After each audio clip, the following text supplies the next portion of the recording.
Meet Kent Syler. Introduce to you. In today's episode, we talk all about Kent's experience in politics, campaign management, Enough about our campaign manager in this race, Kent Syler. I spend part of my time teaching, and then I spend the other part of my time in the Gore Research Center. where you can find a puzzle put together by a president,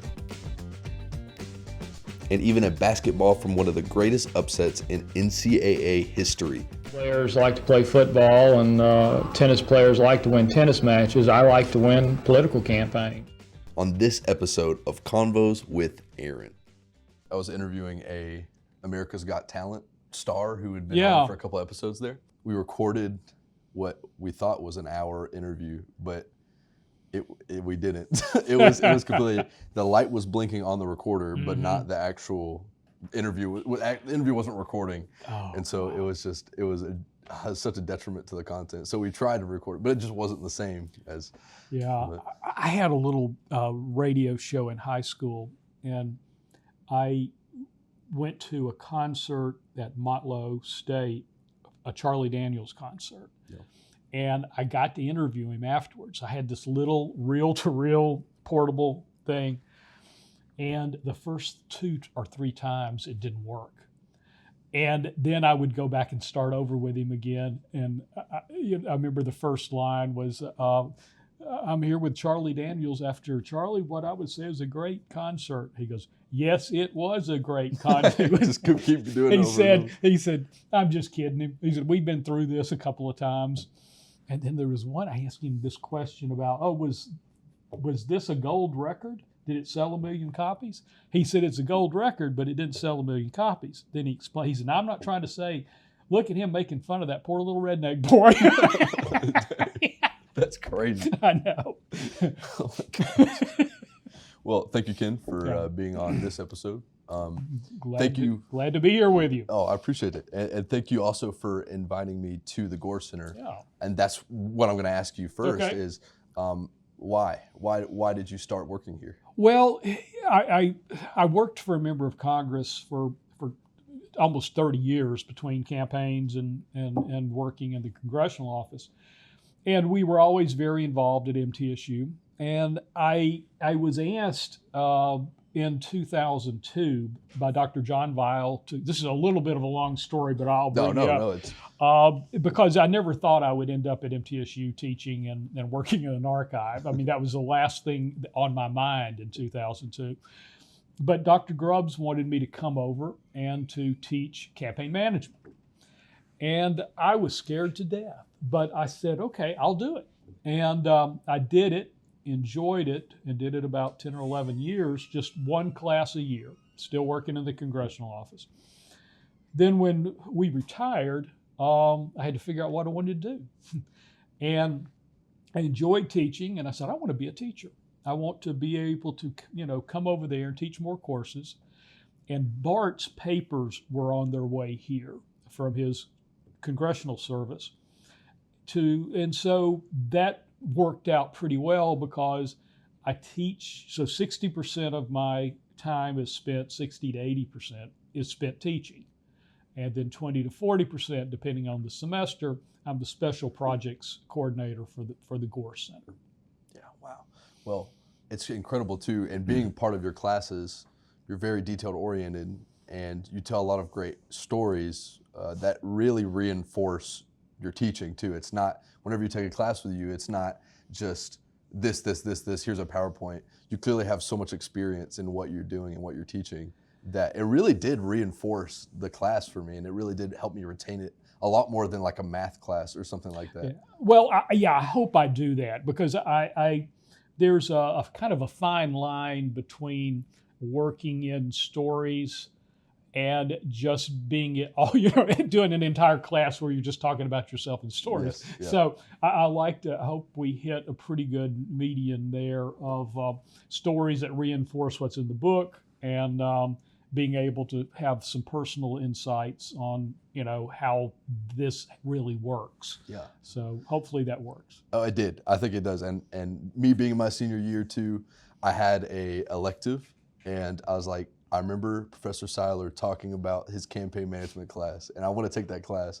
And so even though I'm not a political science major, just getting to take that class too was such a fun moment for me to be able to do for my last semester, especially because it was fun. And you get to be a candidate. That's right. Right? Yeah, I am a candidate. You get to be a candidate and run a campaign and make speeches and answer reporters' questions. So that class really evolved over a number of years. We kept trying to find new ways to make it more interesting, and I really like where it is now. So it's it's fun to teach also. And yeah, for somebody who I don't think I'm going to go into like direct politics. I might do local when I get older as part of my like serving my community. But even still, too, some of those lessons, I know we talked about crisis management in that class. They're important for your career as a whole. It is. It's important. A lot of the lessons that we learn, basically you're selling yourself and what you stand for and your accomplishments, and whether it's a job interview or whatever it may be. And as we go through, writing and design and all of those things that will help you with your business. If you've got a small business, it'll help you all the way. And then really that crisis management thing I think is incredibly important because, one of the lessons is you get back out there and fight. You don't crawl in the hole. It's going to be rough for a little while. You got to fight your way out.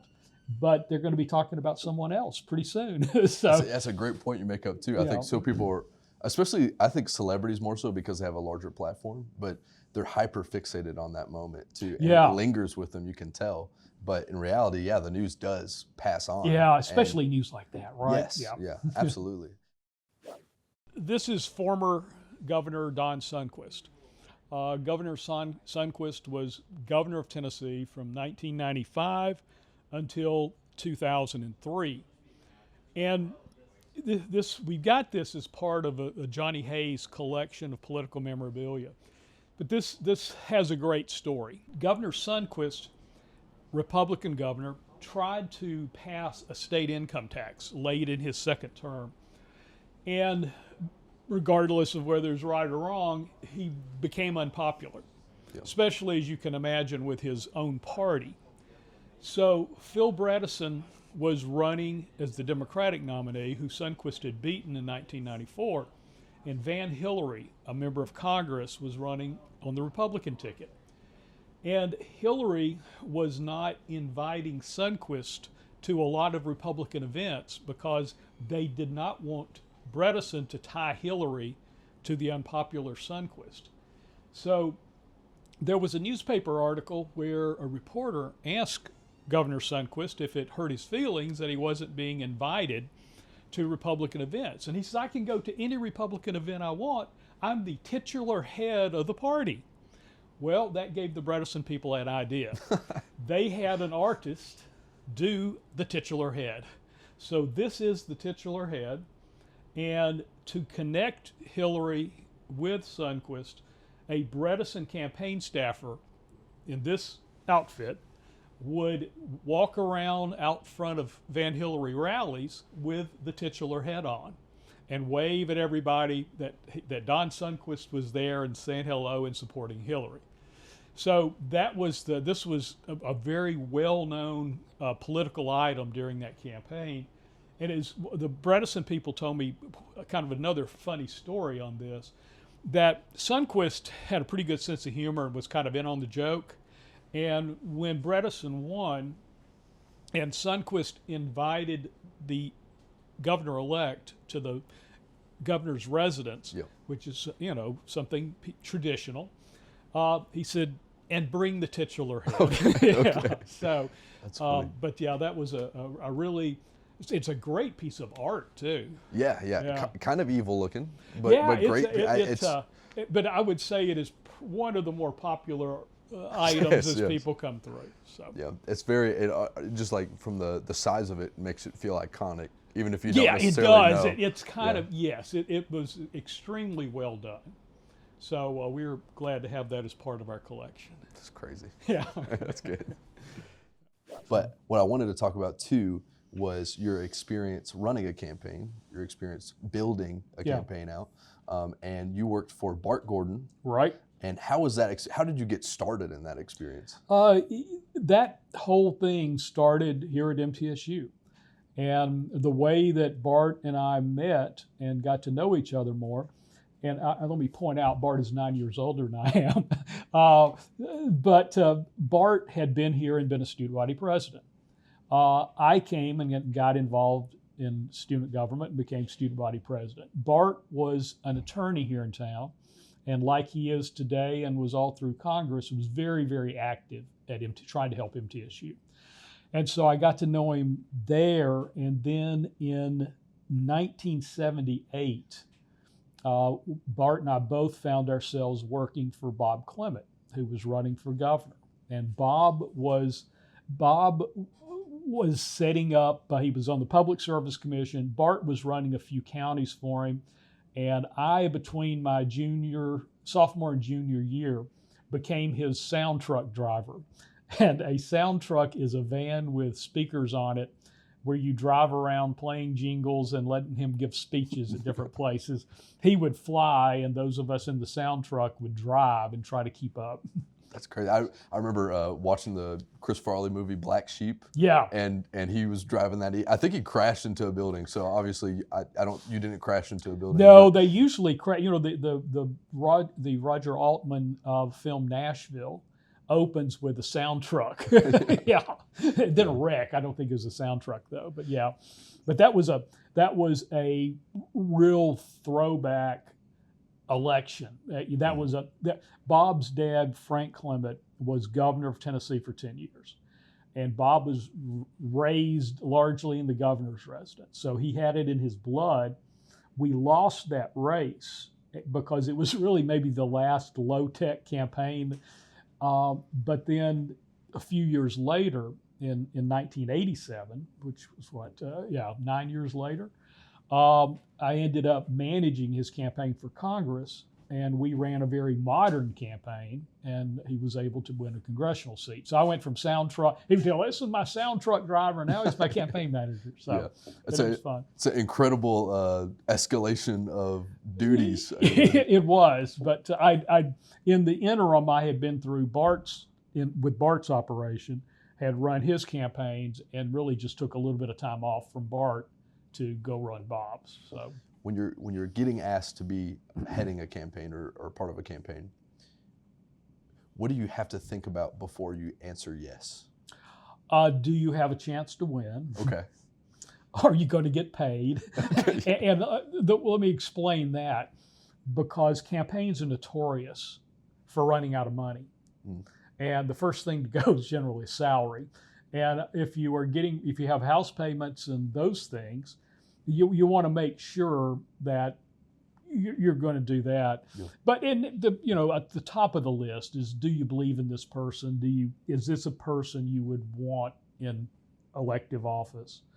And if you answer that yes, and then there's so many campaigns too you can get into that you just don't have a chance. Yeah. So, and the campaigns are awful as far as, they're exciting, but you come out of them worn out. Yeah. These people who have it in their veins enough to go from campaign to campaign to, I don't know how they do it. So that's why you said you took breaks in between just to. I worked at the Congressional. My main job after the '84 campaign was being the Tennessee Chief of Staff for Congressman Gordon. So that was my job. Yep. And that's what I did until if we had a tough re-election, I would go on a leave of absence and then run the campaign. And if we didn't, and generally until there were just a few, maybe in the early 90s, we had to worry about. But it did take some time off on a leave of absence. I took about 3-4 months off to run Bob's campaign. Yeah, that makes a lot of sense. But being up in Washington too, I'm from Tennessee. I don't know anything about that really. How much different is the politics here, like in Nashville, compared to the big leagues up in Washington? It's a lot of it's the same. Okay. A lot of the people came from state politics. It's certainly Congress Capitol Hill in Washington is different than Capitol Hill in Nashville, because it is at a higher level, whether you're in the Senate and looking to run for president, or you're working your way up through the House, or fighting it out for committee positions and things like that. But it's a lot alike, and the two interact a good bit also. That makes sense. But another question I had too, that I've always been interested in this. Can you feel the volatility in the air when you're there in those big meetings sometimes? Does it feel like that? Yeah, yes, it can. Okay. It's important to note, though, that we left in early 2011, and so that was our last, January 3rd, 2011. Politics in America has changed so dramatically since then. We would have partisan battles, but nothing like today. So it wasn't, you might disagree on some issues, but generally people got along, generally. Yeah. But today it's just so much, so much more animosity, yeah. And it would be a different place to work today than it was then. Why do you think that is? Social media? Would that be the? Boy, you can go through so many things, yeah. As to how we got where we are. I think it's all the negative ads. I think it's there is a real divide between how one half of the country wants it to go and how the other half of the country wants it to go. And even I did an interview with a French newspaper last week, and he was asking me about Americans' views of the first 100 days of Donald Trump. And I said, well, everyone agrees that it's chaotic, but some people think it's good chaos, and some people think it's just chaos. And that's kind of where we are. Yeah. And I don't, it's going to take a while to kind of pull everybody back together. And I hope when, you've had my classes and stuff, you can disagree without hating each other. Yeah. And there's very reasonable things in government to disagree about that reasonable people could see both different ways. So I think there's more middle ground than people ever can acknowledge too. There actually is. I mean, even a lot of times your people you would think were your worst enemies in Washington from the other party, you still basically agreed probably on 60% of the stuff. Yeah. And one of the things I always liked about Congressman Gordon's philosophy is he would take, as a committee chair, he would forget about the things that everyone disagreed on and not try to fight it out, and go to the things they did agree on and try to get something done. And if you do that type of thing, you can move things forward. That makes so much sense. And I think the reason why some politicians, and I'm not anywhere close to a politician, but I feel like the reason why not as many politicians are open about that anymore is because it's very tribal. And I think also, for whatever reason, I think there's this idea that you get more votes if you're really far one way or really far the other way. Yes, and what has happened is that we have basically self-sorted ourselves by where we live in red districts or blue districts. And where we didn't self-sort, gerrymandering did the rest for us. So how that impacts things, there's fewer swing districts where you've got to be a moderate. So what Democrats are worried about in deep blue districts is, well, if I work with the Republicans, somebody's going to run against me in the primary and say I'm not liberal enough. And Republicans think, well, I'm in a big red district. If I work with Joe Biden or the Democrats, somebody's going to run against me and say he's not conservative enough. Yeah. And so it just keeps pushing people farther. Is it a cultural thing that you ever see getting better? Do you see it getting better? Is it getting worse? It's getting worse. Yeah. The cultural aspect of it, between the battles of rural and urban, are really interesting. How rural areas went deep red, and urban areas are very blue, and then you got the suburbs that can kind of do a little, can go one way or the other. Yeah. But when it became, as you said, tribal, a lot of it is just where people live and how they think, and we've got groups of people that think very differently now. Most of what we have at the Albert Gore Research Center are papers. We have papers of many different members of Tennessee's congressional delegation, Senate delegation, and they really tell some incredible stories. And here's one of my favorite here, box number 1 of the Albert Gore Senior collection. And this is when Albert Gore Sr. was in the U.S. House.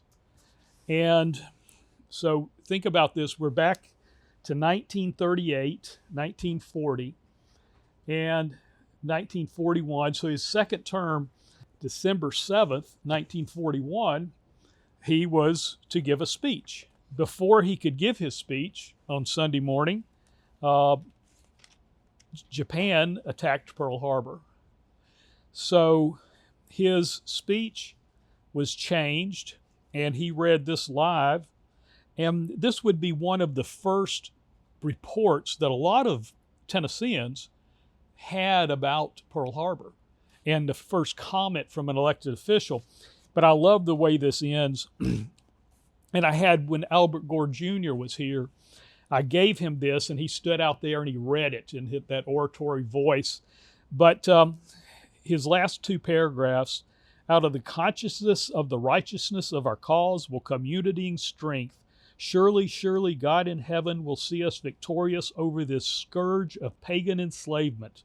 The die is cast, the battle is on, let the storm rage, let the tempest roar. America will not prove unworthy of her destiny. Oh my gosh. Wow. Isn't that amazing? That's crazy. Yeah.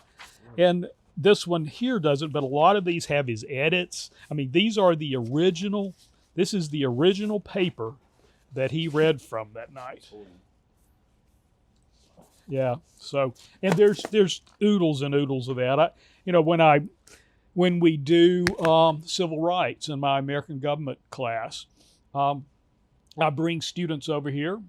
You were one of them. That's right, yes.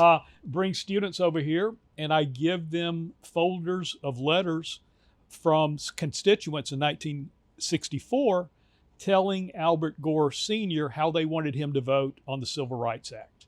And you get amazing insights about, how people felt about that bill in 1964 and the reasoning for trying to stop it. We've got, the mail from after the assassination of John F. Kennedy, mail from the reaction to Bobby Kennedy's assassination in 68 and to Martin Luther King.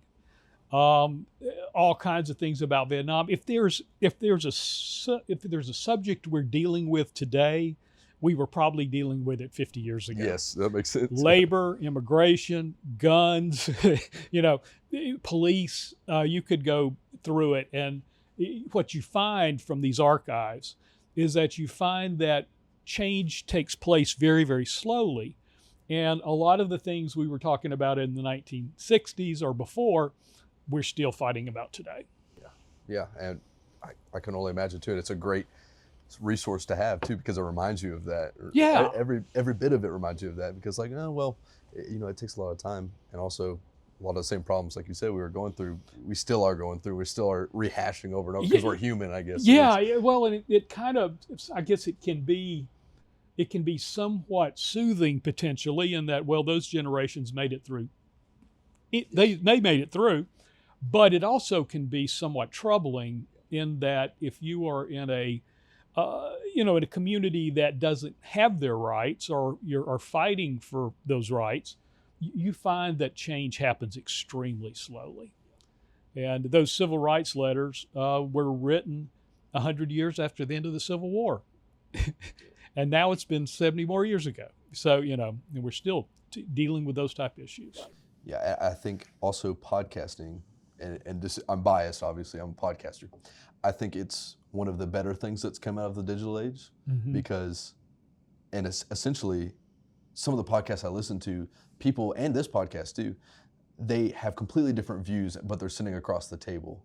Yeah. And they're able to have a conversation and smile the whole time and laugh and everything. And I think in reality, that's who we are as people.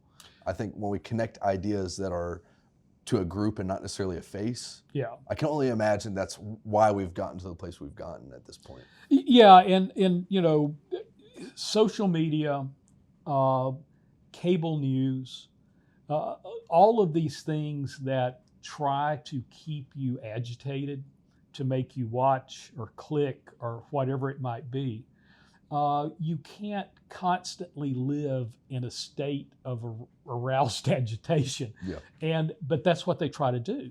And they try to feed you stuff that they know you're going to like, to tell you how smart you are, and that everyone thinks like you. And it becomes very damaging. If one side's watching, we don't even agree on facts anymore. Yeah.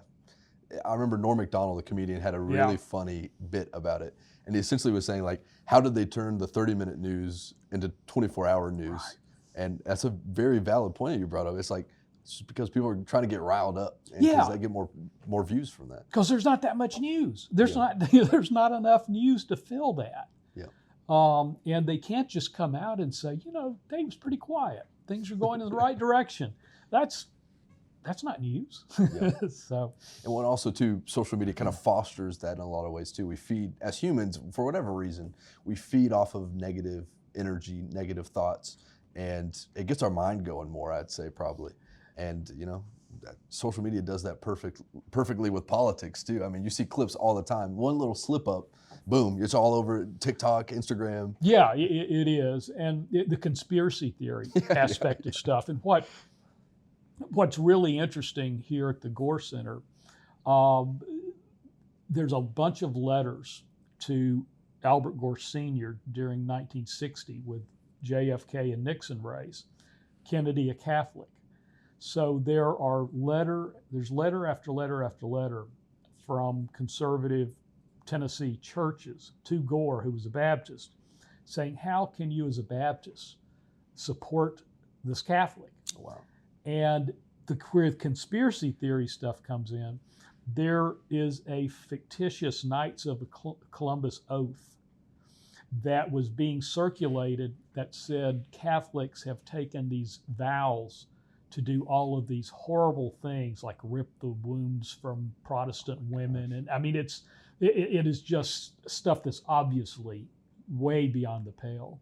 But we were having, you know, conspiracy theories have been around for a long time. Yeah. And it still are to this day. Oh God, they're even worse, I think. Yeah. I think it's kind of interesting and entertaining for me occasionally to dive into that world a little bit. I don't believe in any of them, I don't think, other than maybe JFK. Maybe there's some truth to that, especially with what we've seen lately, I guess. But I don't know. It's kind of poison to some people, though. It really is. It is, and I always ask my students, for any conspiracy theory to be true, how many people would have to keep a secret? Yes. And do you know anyone who can keep a secret? Yeah, I mean, a few of us do. And in politics, we had this saying, there's no such thing as a secret. Yeah. So most of these conspiracy theories would have to have this incredible number of people. Yeah, and like seeing the moon landing thing, like I find that hilarious too. I think they made a whole movie about it last year, but I think it's also a form of entertainment for some people. I think so. And it keeps them alive. Just like, you know, watching Fox News or CNN all day can get people like riled up. I think it just taps something weird in our human psyche. It is. I had to do a honors lecture series last year on how to live more healthy lives, and mine was I had the assignment of teaching people to be mentally stable in this political era, to have good mental health. But I did the food pyramid, and I turned it into not a food pyramid, an information politics thing. So up where the top of the pyramid, where we have sweets and fats, I put cable news. You know, you just need a little of it. You can't eat it all day. I can imagine. The Albert Gore Research Center was started by Albert Gore Sr., who served in the U.S. House from 1938 to 1952, then served in the U.S. Senate from 1952 until 1970 when he was defeated.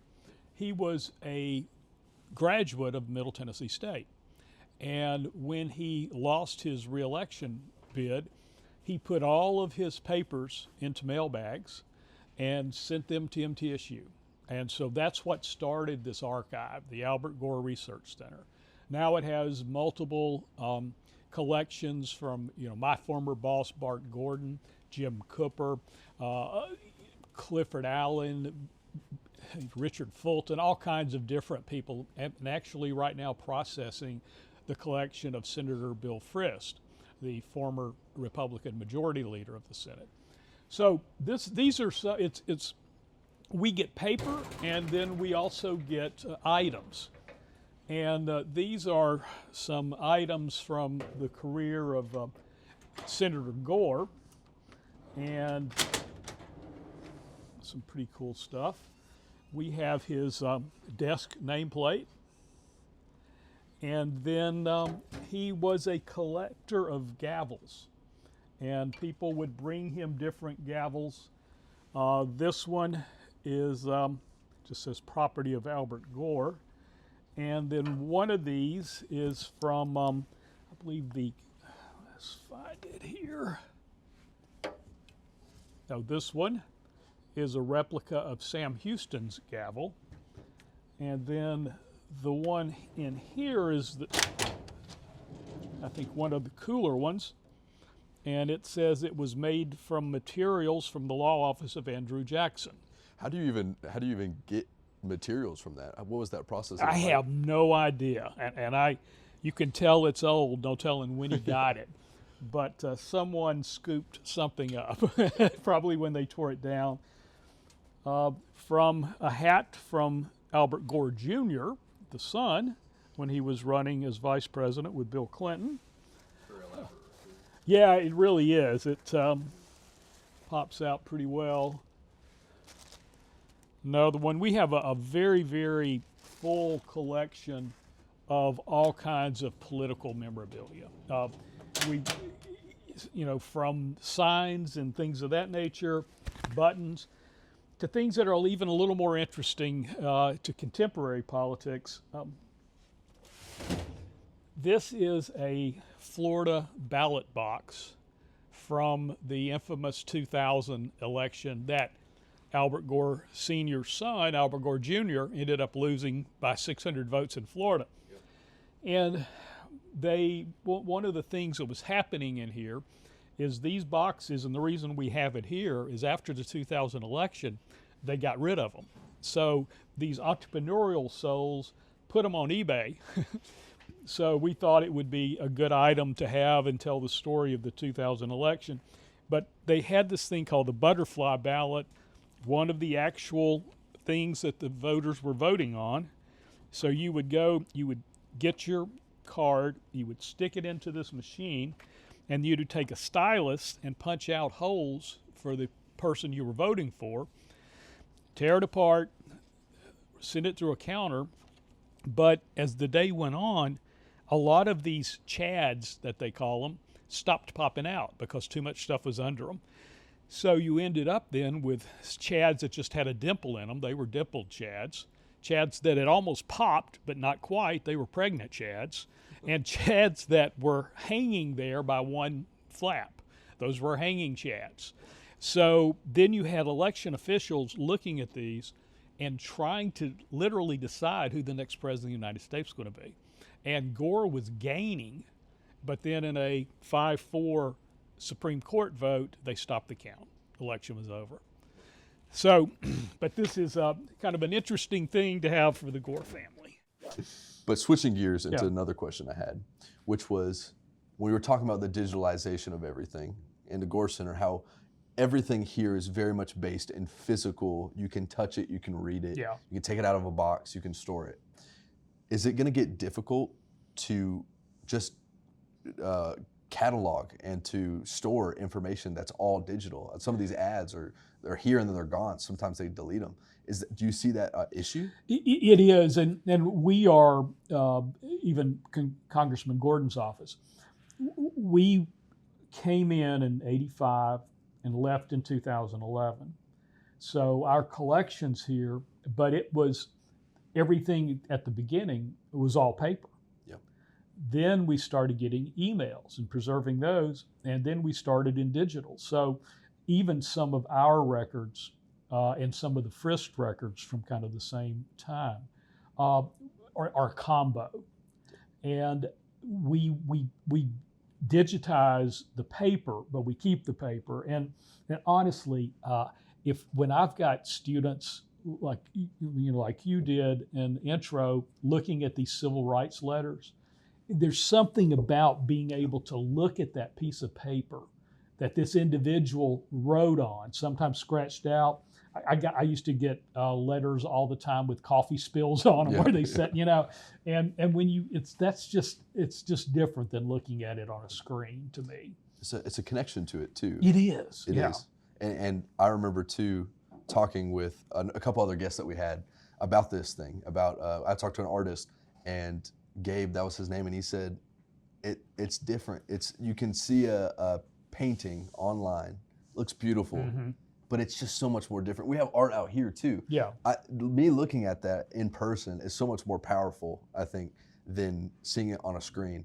Yeah. I think that's why you're seeing some certain forms of media like vinyl and DVDs start to come back. Yeah, to try to come back and have things around. And we work, we generally working with campaigns and working with members of Congress, we get their political files, and a lot of times they have the masters of those things. So, but it is, when things we're doing a direct mail project, right? In the campaign management class, direct mail being these junk mail pieces, that's people call it.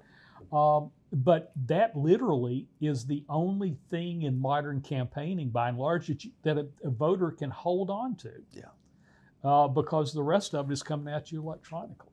That makes so much sense, and I feel like too that's why it's still here with us, is because you can touch it, you can feel it, and it's more engaging than just seeing a quick Instagram ad for a candidate or something like that. So you say yes to a campaign. Right. Now it's time to formulate and build it out. I'm sure I can imagine it's a little bit different when you're returning to a campaign for re-election. Right. But when you're starting a campaign from scratch, where do you even begin? You just sit down with a person and talk through it? Yeah, you've got to first build support. But the first thing, I just talk with your candidate and find out what they're selling.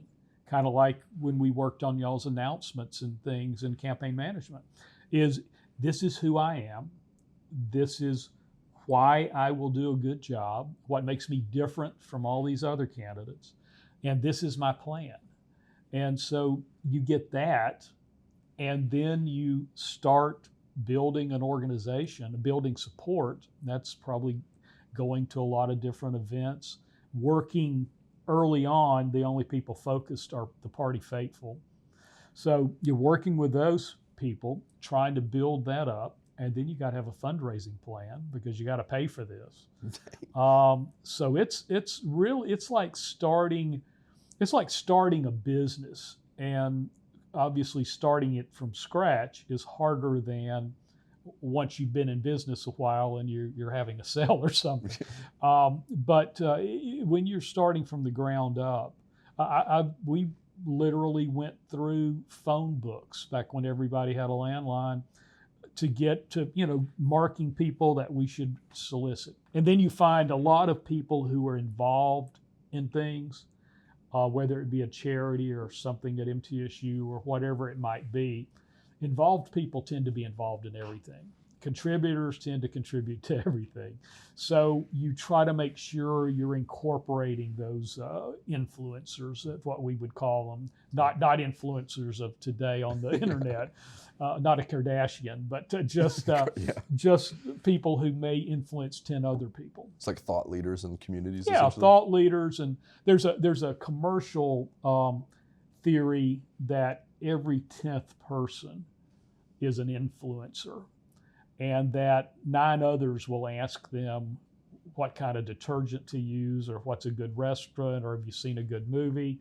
So commercial entities really try to zero in on them, that top 10, so that they can, or that 10%, so that they can get their messages to them. That's crazy. Yeah. And being very minute, I can imagine you have to be from all aspects of communication of a campaign. Mm-hmm. I guess you have to think about the scandals. If a scandal happens, you have to think about how, if your candidate's saying the right thing on camera and he's looking good on camera. What would you say is the hardest thing to combat? Would it be that media scrutiny? Or? Media scrutiny has changed dramatically. Let's take congressional races, for instance. When I was working in them in the 80s and 90s, and even early 2000s, there were a lot more journalists that covered local politics, whether it be TV, local newspapers. And it was like they were somewhat the officials, the referees. And if I went up with a negative ad as a campaign manager against one of the opponent, I knew that the next day these reporters were going to be calling me, and I was going to have to defend it. And the burden of proof was going to be on me because we were the aggressors. So it made you make sure absolutely everything was right and defendable. Those people are gone. So now, one reason we see things that are much more egregious in negative ads is there's no one has to be responsible for them. That makes sense. You don't have, it's like having an athletic event with no referees. Yeah, so people just sling ideas out. People just sling it out and say, there's a small chance that I'm going to get called on this. I'm going to hit them harder. Which I think goes back to what we were talking about too, about how it's kind of gotten more volatile, is because there's not a referee. You can just say whatever you want, and that leads to higher tensions. And in addition to being a political archive, the Albert Gore Research Center is also the archive of Middle Tennessee history, from departments, faculty senates, and even some of the athletic memorabilia that is not on display in the Hall of Fame at the time. So some of my favorite things here, an old football helmet, and I can tell you from knowing what the football helmets of today look like, this was a concussion waiting to happen. So not a lot of protection in there. My favorite item, because I was part of the celebration after this happened. So in the 1982 NCAA tournament, MTSU was paired against the University of Kentucky, and they were playing at Vanderbilt. And the reason the NCAA paired Middle Tennessee with Kentucky was in the second round, it was going to be a matchup with Louisville, which Louisville at that time was seen by Kentucky as an upstart. So this was the match that everyone wanted to see, because Kentucky wasn't going to play them unless somebody made them. So the NCAA was going to make Kentucky play Louisville. Something got in the way. Middle Tennessee pulled an incredible upset, 50-44. We had a big celebration out in front of Murphy Center as the team came home. Coach Stan Simpson gave a speech over a police car megaphone. It was quite a night. I was at Annie in TPAC in Nashville, and I had a very understanding date, and I was keeping up with the game. And so when we saw we were going to win, we left at intermission. Oh, you came here. I came here, yeah. My gosh. I was not at this game, unfortunately. I was at the next game with Louisville, which we lost. But the other kind of funny part of it is everyone from Kentucky came down and bought tickets for the weekend after we got the matchup, because they all wanted to come see the Louisville-Kentucky game. And the Kentucky fans were throwing their tickets down on the ground as they left the court, left the stadium that night. I think that's probably what makes sports still entertaining to this day, is the unknown of what's going to happen even still. It is. It's what really makes the NCAA tournament fun. But all of those things that can happen and do. These are some pretty cool things. These are pieces of the original Murphy Center floor. And they pulled it up a few years ago to redo it. And they cut it into chunks, and you could sell it. So Elvis played on this floor. So did Magic Johnson when we hosted the NCAA tournament one year. So very, very, and like every band of the 70s was basically there. So Murphy Center has a long, long history. Baseball bats from some of our pro baseball players. We have a jersey from just about every MTSU football player that's played in the pros. So that's a pretty interesting collection. They're stowed away somewhere. Track shoes. So you can pretty well name it. It's a part of the MTSU history. It's here. Was that the original logo, or is that just like? That's an old logo, and this is an old item, but I was out of school here and helped them with it when we came up with the Lightning logo, and our firm did, because we didn't really have a set image, a trademark, this is so you see a lot of different things, and this was one of them.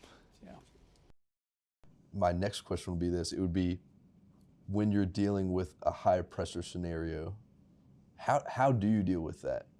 How do you decompress from that? Yeah, those were hard. I mean, especially, it's one thing to be there as a hired gun or a friend, but it's another to have your job depend on it every 2 years. And those were tough times. So not only were you worried about losing the race, you were worried about losing your job. And I was young, had a young family, so mortgages. Yeah. So those are, the good thing is when you don't know if you've got a job more than 2 years, you are pretty frugal. Yes. And so I was frugal, but I held the job for 30 years, so that worked out. But yeah, there is a lot of pressure. You work late at night, and that's all you think about. Yeah, you sleep and you go back. So you never had a break in those 30 years? It was all. Yes, I didn't. It was 2 years. Well, 2 years of the Democratic Party with Bart.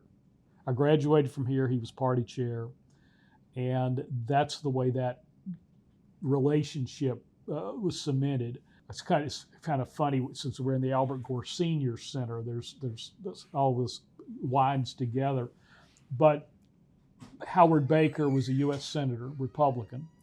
He decided not to run for re-election in '84. Albert Gore Jr. was the congressman from this district, the 6th. He decided he was going to run for Baker's seat, which opened up the House seat, and we and a bunch of other Democrats ran for it. So 2 years at the party, a year running his campaign, and then 26 years in Congress with him. And how does that feel now, just teaching? Is it refreshing to not have to worry about that? Yes. I like that the teaching is perfect for me at this stage, and being here in the Gore Center, because I get to talk about it. I'm interested in it. I do a good bit of media stuff with it, but I don't have to live it. Yeah. I get to sit back and observe and just talk about that. Yeah. And talking about like mental health when it comes to that stuff, you're feeling better. I can imagine it feels better. I sometimes when I think maybe I would want to run for some type of office, either my girlfriend, my mom, whatever, is like, you got to think about all this stuff that you have to just deal with too, as part of being in that position, or part of helping that position even, is that constant stress that's kind of, overhanging your head every now and then. It's hard to be an elected official and run for office, and we've made it too hard, because let's take a state representative, state senator. They make $17,000, $18,000 plus some expenses. They are tied up January through April usually. Yeah. And if you decide you're going to run for the state house or senate, the first thing your opponent's going to do is do a research book on you, trying to find any skeleton that might be in your closet. Yeah. They're going to spend hundreds of thousands of dollars basically trying to muddy up your name. And then all of that, you go through all of that to represent people part-time. And the problem, and so it's hard to get good people to run. But the real problem is that this is important business.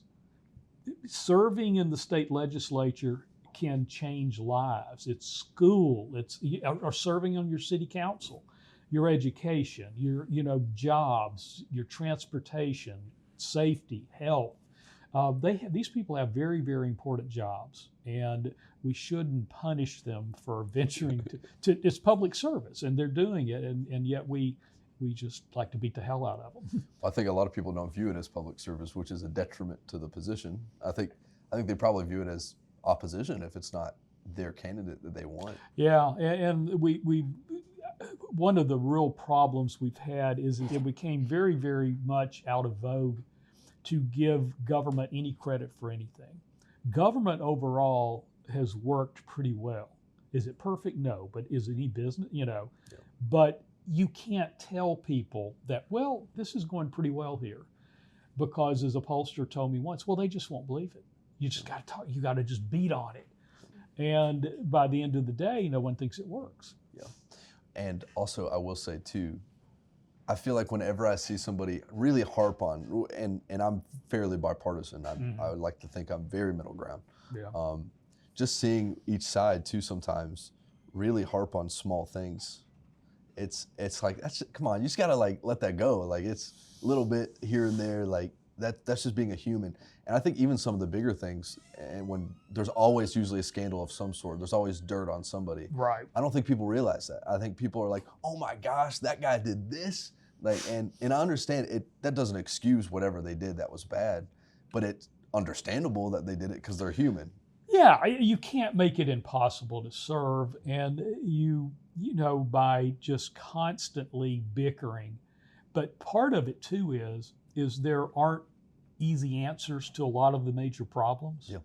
So rather than admit you don't have an answer, you just blame the other side and bicker over some minor thing that you think, well, people will understand that, and I've got the high ground. So and nothing gets done. Well, it's a human nature thing to shift the blame. Obviously. Oh yeah, exactly. Because none of us want to admit that we are to blame for anything, including but and so if we do something and it doesn't come out well, then it must be someone else's fault. And yeah, that's a disservice, but I think that's just being human, and I think that will always exist. Yeah, that is. It's not new. No, but I also wanted to ask too. I mean, so many different things here. There's a fish right there. Just like random things. What would you say is your favorite piece here at the Al Gore Center? I would think, my favorite piece, and we'll go see them. Yeah. My favorite pieces are the Abraham Lincoln banner, and then the jigsaw puzzle that Bill and Chelsea Clinton put together at the White House. The titular heads in the group too, but there's just so many cool things here, and these are two of my favorite items here. This one, Abraham Lincoln and Tennessean Andrew Johnson. This is a banner on cloth from the 1864 presidential election. And, it's so amazing to think about where this banner has been and, who has seen it. But that's from the Johnny Hayes collection. And it's not just any jigsaw puzzle. I've got the inscription down on the bottom here is a handwritten note in pencil from President Bill Clinton. And it says, to Johnny Hayes, Chelsea and I put this together. I thought it would go with your great collection. Thanks for the items you shared with us and for your friendship. Bill Clinton, Christmas 2000.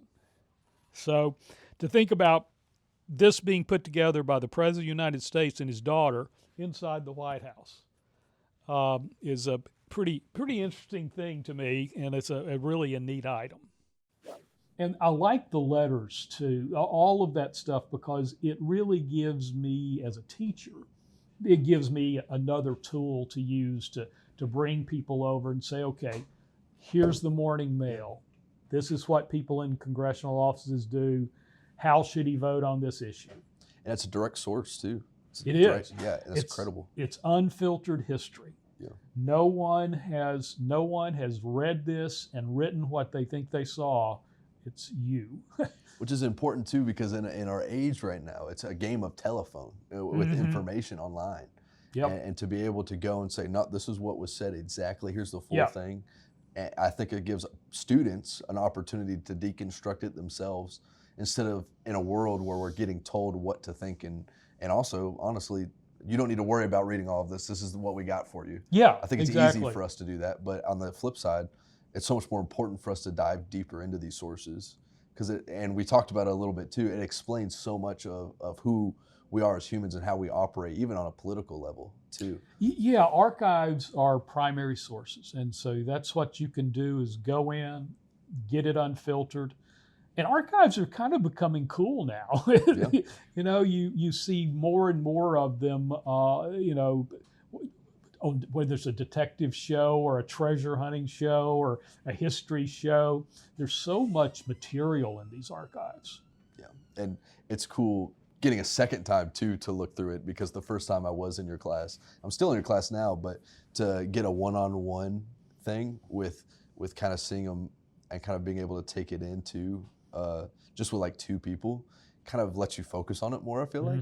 And it was such a blast to be able to see it. So I appreciate you being willing to even like want to interview and to show me around, because this right here is an important aspect of digitalization. I think I said a little bit ago that sometimes it's a detriment to lose lost information, but on the flip side, it's so much easier for people to learn this way because it's so much easier to access. Yeah, and the archives do that. And if you're a political nerd or anyone that's just interested, Yeah. I mean, between all of the memorabilia, you know, things going back literally 100 plus years in our political system. And it kind of lets you know, well, this is what they were talking about in the mid 1800s, and here's the way they were exhibiting it.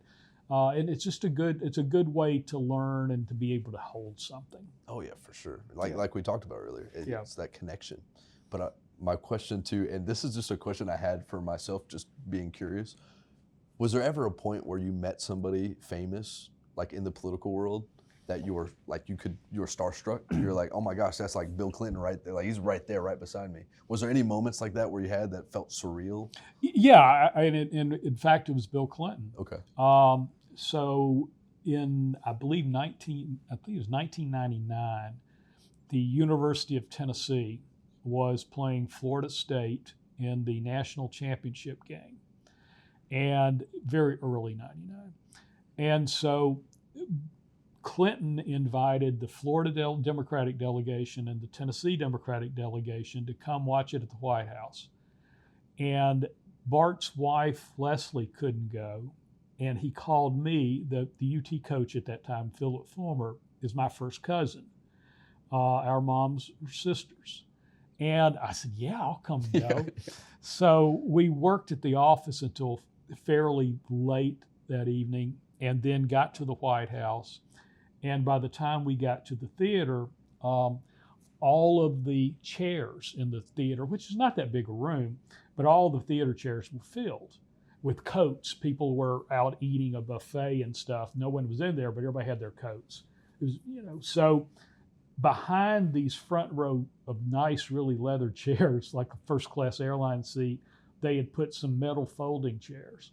And so Bart and I put our coats on the first two of those. Those were extra, so overrun season, Yep. you know, seating. Well, we go out. First thing we do is we see President Clinton and say hello, and then thank him for having us. Then we get our barbecue and stuff. So we get that and go in, sit down and eat. It gets about time for the game to start. The president comes, sits right in front of me. I mean, just a few feet. I'm staring at his bald spot. And then the first lady is next to him, and then Terry McAuliffe and his wife. Terry McAuliffe was later governor of Virginia, and friends. Well, the first lady and Mrs. McAuliffe talked most of the night, not about the game. Yep. So that left the president for 4 hours to talk to Bart and I. Wow. And it was like watching it with a man in a guy in a bar. Yep. Clinton, he knew he was still arguing about the Arkansas-Tennessee game where the Arkansas quarterback fumbled the ball and Tennessee pulled out a victory to go, still be undefeated. He was still complaining about that.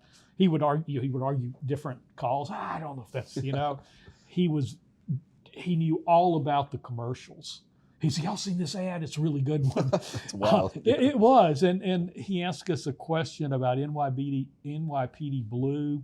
But he was an amazing figure as far as watching it with someone that you felt like you knew. And the real irony, too, is that he was an impeached president at that time, waiting for his trial in the Senate a few weeks later. So we talked about that a little bit. It was already clear by that time that they didn't have the votes to convict him.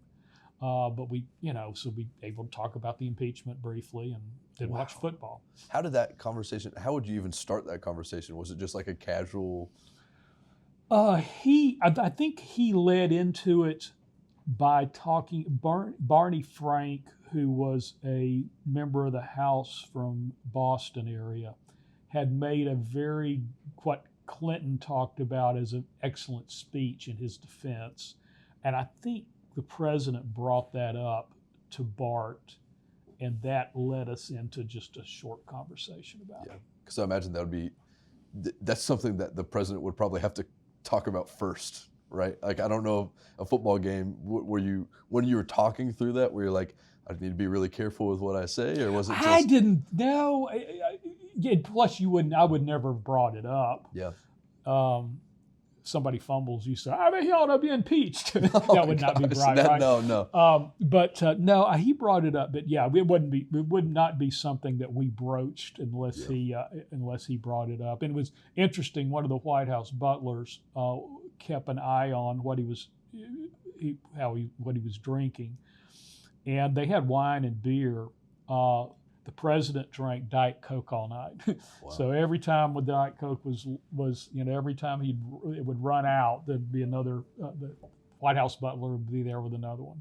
So is that what Trump has now? Like a he Coke and button? Trump agree on it. Drinks President Trump drinks Diet Cokes now. Which I don't understand. I do not like Diet Coke. Like, oh man, I'm not Diet Coke. I don't know how people can crush Diet Coke like that. That's wild.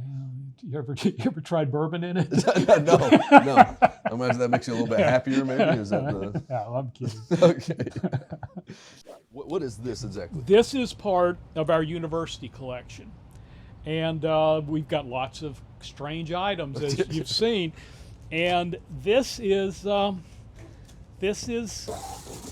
MTSU's mascot, Lightning's head. That is funny. So it's a kind of a fun thing to have around. Is that a mohawk? Is that what he has? Is that? Lightning has been through a few metamorphoses.